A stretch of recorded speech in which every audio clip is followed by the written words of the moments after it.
তোমরা সবাই কেমন আছো?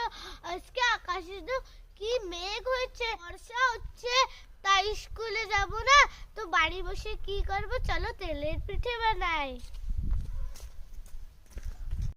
আগুনটা জ্বালিয়ে নিছি, এবার কড়াই রেখে দিই।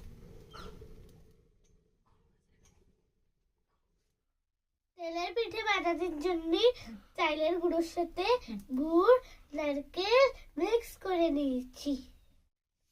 আপনারাও চাইলে চিনি দিতে পারবেন। তেল গরম হয়ে গেছে, এইবার পিঠে বানানো শুরু করি।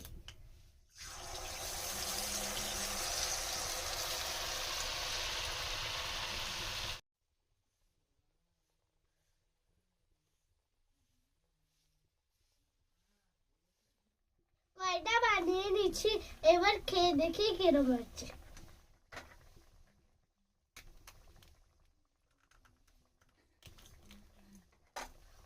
দারুন!